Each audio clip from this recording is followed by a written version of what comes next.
Oke pendengar, pasti Anda sudah sejuk lagi ya. Pasti Anda sudah ceria lagi mendengar satu single tadi.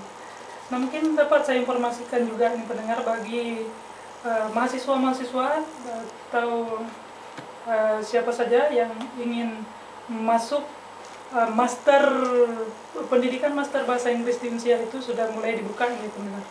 Ya, jadi Anda sudah bisa mendaftarkan langsung di gedung pasca sarjana di Darussalam di depan PDPK itu. Ya. Juga dapat saya informasikan ini kepada pemuda-pemudi Aceh yang sedang kuliah atau yang masih berstatus pemuda. Anda nanti bisa menunggu program pertukaran pemuda antar negara ini mau dibuka kembali. Ini program dari Menpora, Menteri Pemuda dan Olahraga, yang di bawah naungan Dispora kalau di tingkat provinsi.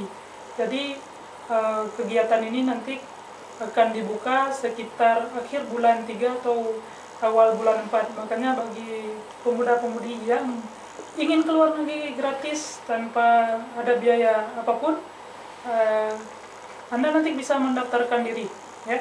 Bisa mendaftarkan diri atau Anda bisa lihat informasinya di www.pcmiaceh.org pcmi.aceh.org.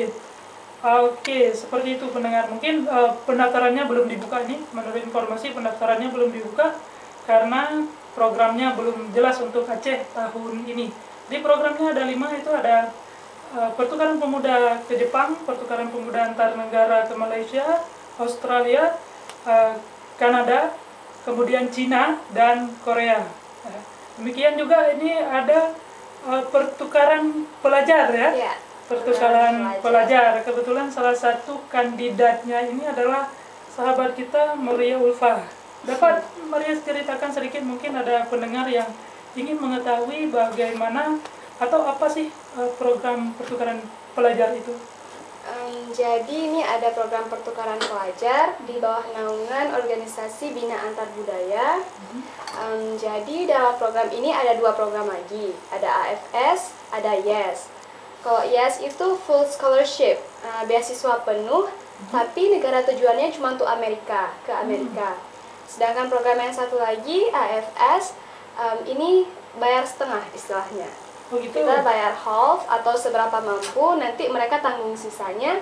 Dan ini banyak sekali negara tujuannya, dari Eropa, dari Asia, banyak ada ke Jepang juga, ada ke Amerika, Inggris dan sebagainya. Jadi untuk setiap sekolah di seluruh Aceh, insya Allah sosialisasi AFS ini dan YES akan dilaksanakan pada bulan Maret. Biasanya sekitar awal akan ada sosialisasi ke sekolah-sekolah. Jadi untuk pendaftaran lebih lanjut ya nanti diberitahukan lagi dalam sosialisasi itu.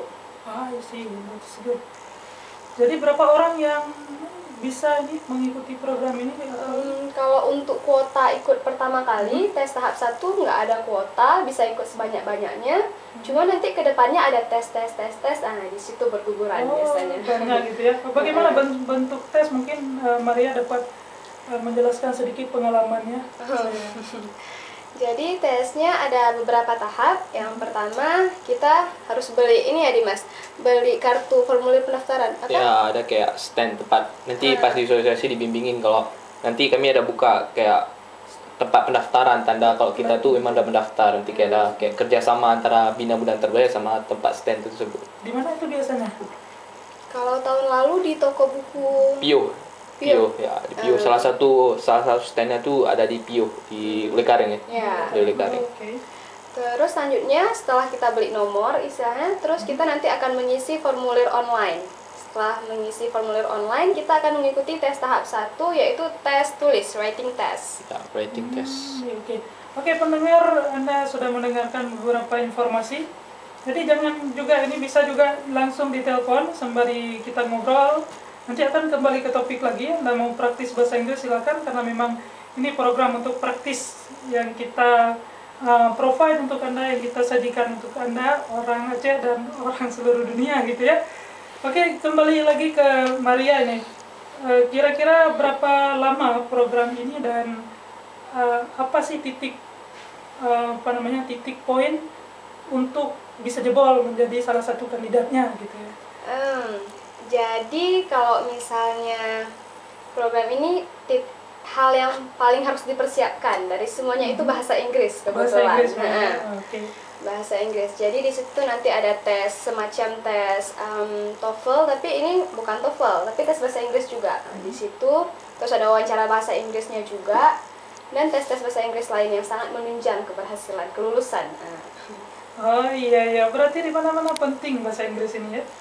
Nah, makanya RRI juga sudah menyiapkan ini media untuk kita belajar, jangan disia-siakan seperti itu. Juga mau masuk MPBN tadi untuk sambung kuliah di Magister Pendidikan Bahasa Inggris juga perlu bahasa Inggris, nilai TOEFL standar yang 450 untuk IPP atau prediction di Unsia seperti itu. Kemudian juga PCMI Purnacaraka Muda Indonesia program pertukaran pemuda antar negara juga perlu bahasa Inggris. Berarti demikian pentingnya bahasa Inggris ya. Kalau ini mau saya tanyakan ini ke Dimas, apa yang paling berkesan buat Dimas? Dimas sekarang ini kan sudah bisa bahasa Inggris, kemudian sudah menjuarai beberapa kontes speech gitu ya. Berarti apa yang paling berkesan ini? Saya ingin tanyakan kesan dengan menguasai bahasa Inggris itu apa? Kesan pertama tuh ketika saya sendiri bisa bahasa Inggris tuh ketika pas ada turis datang atau yang kan orang tua juga ada buka usaha di rumah kayak homestay, jadi banyak turis dari luar datang. Di situ kan orang tuh tinggal untuk sementara kan di kamarnya, jadi ada sela-sela waktu di mana tuh keluarga kami berinteraksi sama mereka, jadi kayak cerita-cerita dalam bahasa Inggris. Jadi di suatu tempat, di dalam satu individu itu kita bisa tahu nggak cuma kayak mana negara dia dengan bahasa Inggris secara keseluruhan. Kita ngerti banyak hal tentang negara itu. Ketika ada prospek-prospek di depan dia bilang kalau keluar negeri nih TOEFL-nya harus gini, nanti kalau mau dapatin beasiswa ke sini harus gini. Pas saya sendiri udah punya dasar, semua itu nampak nggak mustahil. Jadi tinggal harus dikejar beberapa tahapan lagi sehingga nggak terlalu hal yang mustahil bisa keluar sekolah di luar negeri. Gitu. Berarti Dimas langsung praktis dengan native ya, langsung dengan foreignernya ya. Bisa langsung praktis. Beberapa ya langsung. Ya memang seperti itu, seperti teori mengatakan bahwa memang untuk belajar belajar bahasa itu adalah langsung praktis.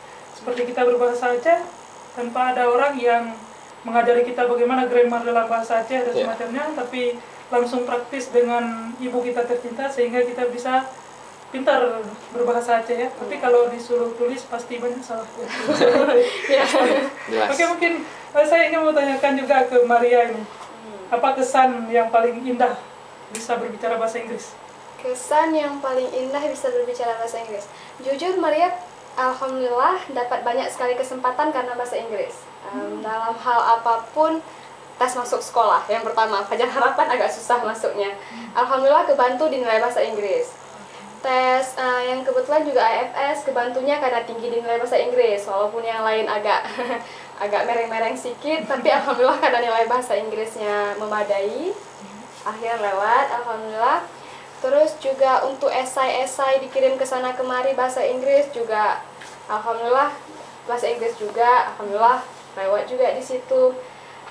Terus untuk debat juga, lomba debat, alhamdulillah menang beberapa lomba debat karena bahasa Inggris lagi baliknya. Alhamdulillah. Oh iya. Berarti itu adalah salah satu media untuk membahagiakan orang tua ya? Iya, jelas. Jelas sekali. Oke, kita kembali lagi ke materi kita. Ya, asking and giving direction pendengar yang tadi. Jadi ada beberapa cara, mungkin ini kita review kembali. Ada beberapa cara menunjukkan arah kepada seseorang, seperti how do I get to gitu ya. Kalau menurut Dimas atau menurut Maria, ada nggak cara lain untuk bertanya arah kepada seseorang selain dari sudah kita pelajari tadi? Ada how do I get to. Oh, Kira-kira ada apa lagi? how can I arrive at How my can- house? How can I arrive to RRI stations? Lebih spesifik sebutin satu tempat biar orang tuh lebih mudah nunjukin tempatnya. I see, that's good. So, you would like to practice on it? Oh, Now, okay. let's imagine you are, Maria Oh, yes. is around Baitur Rahman Mosque. Then, No. then just imagine the one, okay? Okay. Then you want to go to Governor Office. Okay. Then you have to ask Dimas as photographer and in Oh, photographer. photographer in Baitur Rahman Mosque. So this is always available there. So please you ask Governor Office to Dimas. Okay. Assalamualaikum warahmatullahi wabarakatuh. Excuse me, sir. Yes, Maria. Oh, okay. Yes, I'm as an unknown people. Yes. Yes, pretending that you don't know me. Yeah, okay, Yes. okay. Pretending. Well, I come from America, I wish. Oh, I'm You will, new you will. here. I mean, I'm a new people here. I lived here. And I want to go to Governor Office. Can you show me the way to go there, please? Governor Office. Yeah, it's a long way from here, ma'am. First, you want shortcut or you want long way? Well, I prefer long way because I can enjoy the view. If you want shortcut, just take taxi. So if long way, I have a solution for you. Okay. First, from the Baitur Rahman, now we're here in the Baitur Rahman Mosque, and then there is a way just from the Baitur Rahman Mosque, turn left and go straight about 30 minutes, and there's some of sign where you have to turn left, and then just follow the certain place from the certain in the junctions, and then go straight again, and about 20 minutes you will find a bridge, and then the bridge will show you that you were close enough to the office to the governor office, and then just about 100 meters you already find the office governor. So, we can say that the Governor Office is next to the gate. Not really. Not really. Well, if I go there by labi-labi, how much does it cost? It will take 2 trips of labi-labi. It will cost you less than 5,000 rupiah. Less 5,000 rupiah. What about if I want to go there by pedicab? Usually, it's depending on the pedicab driver itself. So if you want to use a pedicab, it might cost you about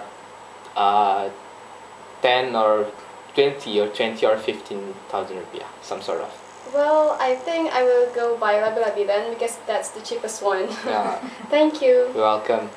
Thank you Dimas dan Maria. Oke, itu bentuk percakapan lainnya terkait dengan asking and giving direction. Oke, pendengar juga masih kita tunggu ini, tak bosan-bosan menunggu telepon dari Anda untuk belajar bahasa Inggris bersama kita di sini. Tadi Maria bertanya tentang bagaimana cara dia atau arah ke kantor gubernur. Jadi Dimas menjelaskan bahwa jalan terus, ya.